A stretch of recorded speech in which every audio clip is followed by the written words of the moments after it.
আসসালামু আলাইকুম, সবাই কেমন আছেন? আলহামদুলিল্লাহ ভালো আছি গাইস। শুক্রবার মানেই বাংলাদেশে একটা গোশ খাওয়ার কিংবা একটা ভালো মন্দ খাওয়ার একটা দিন। কিন্তু আমরাও চেষ্টা করি যে বাইরে প্রবাসে যে শুক্রবার একটা ভালো কিছু খাওয়ার জন্য। ঠিক তখনই গোশ রান্নার কথা যখন মনে পড়লো, তখন রান্নার অনেক সমস্যা হয় যে কিভাবে রান্না করব। আসলে রান্না করার অভ্যাস না, দেশে থাকতে সুই ঝালের গরুর মাংস রান্না খেয়ে আসছি, বাট এখানে এসে খাইতে পারি না, এখানে সুই ঝাল দেখি নাই আমি। যার কারণে বাসায় বললাম যে কিভাবে রান্না করতে হয়।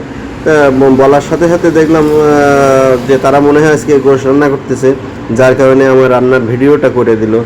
আর আমিও সাথে সাথে আপনাদের একটু শেয়ার করার চেষ্টা করলাম। আমার মতো যারা প্রবাসে থাকেন, ব্যাচেলার থাকেন, অনেকে হয়তো বা আমার মতোই রান্না জানেন না, তবে অধিকাংশ সবাই রান্না জানেন। আমার মতো নতুন যারা আসছেন তারা হয়তো বা জানেন না, কিন্তু পুরাতন যারা সবাই প্রায় রান্না করে খান, যার কারণে সবাই জানেন রান্না।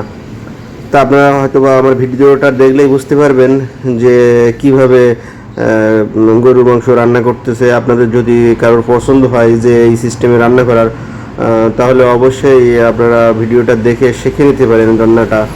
আর সাথে সাথে যারা আমার ভিডিও পছন্দ করেন তারা ভিডিওতে লাইক কমেন্ট শেয়ার করবেন, যারা আরও যাতে আরও লোক দেখতে পারে, সবাই দেখতে পারে ভিডিওটা। আপনারা যদি আমার ভিডিওটা বেশি বেশি দেখেন তাহলে আমিও চেষ্টা করব আপনাদের সামনে আরও বেশি বেশি ভিডিও নিয়ে আসার।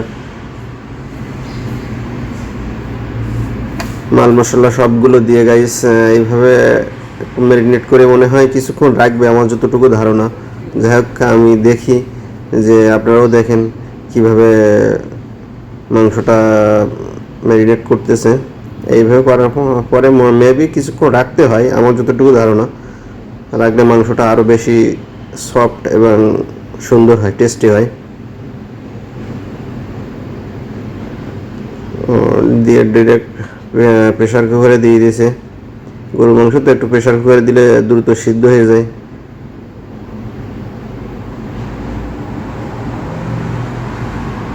দেখেন মাংসটা আসলে অনেক কালারটা অনেক সুন্দর আসছে। আমি দেশে যতই গরুর মাংস খাই না কেন, বাংলাদেশের যে একটা স্বাদ, গরুর মাংস বলেন, মুরগি বলেন, হাঁস বলেন, যে একটা স্বাদ এই দেশে আসলে সেই স্বাদটা আমি পাই না। আমি বলি না, 90% মানুষ ওই স্বাদটাই পায় না, কারণ দেশের গরুর মাংসের একটা টেস্ট আলাদা। সাথে সাথেই বাসা থেকে আরও একটা ভিডিও দিয়ে দিছে যে কীভাবে পোলাও রান্না করতে হয়। যে গরুর মাংস, শুধু গরুর মাংস রান্না করে খাবে, সাথে সাথে তো একটা পোলাও খাইলেও পারো, যার কারণে পোলাও রান্নার ভিডিওটাও দিয়ে দিয়েছে যে কীভাবে রান্না করতে হয়। সরাসরি রাইস কুকারে মনে হয় রান্না করতেছে।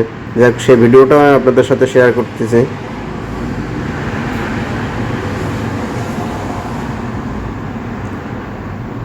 আপনাদের ভালোবাসার জন্য এই ভিডিওটা আপনাদের কাছে শেয়ার করা। আপনারা যদি বেশি বেশি আমার ভিডিওটা লাইক কমেন্ট শেয়ার না করেন, তাহলে কিভাবে বুঝবো যে আপনারা আমাকে ভালোবাসেন বেশি বেশি।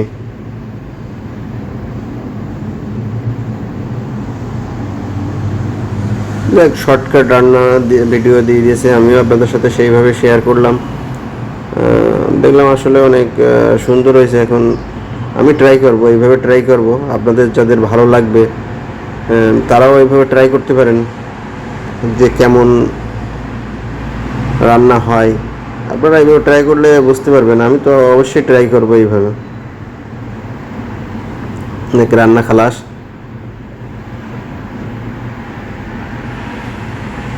ঠিক আছে গাইস, সবাই ভালো থাকবেন।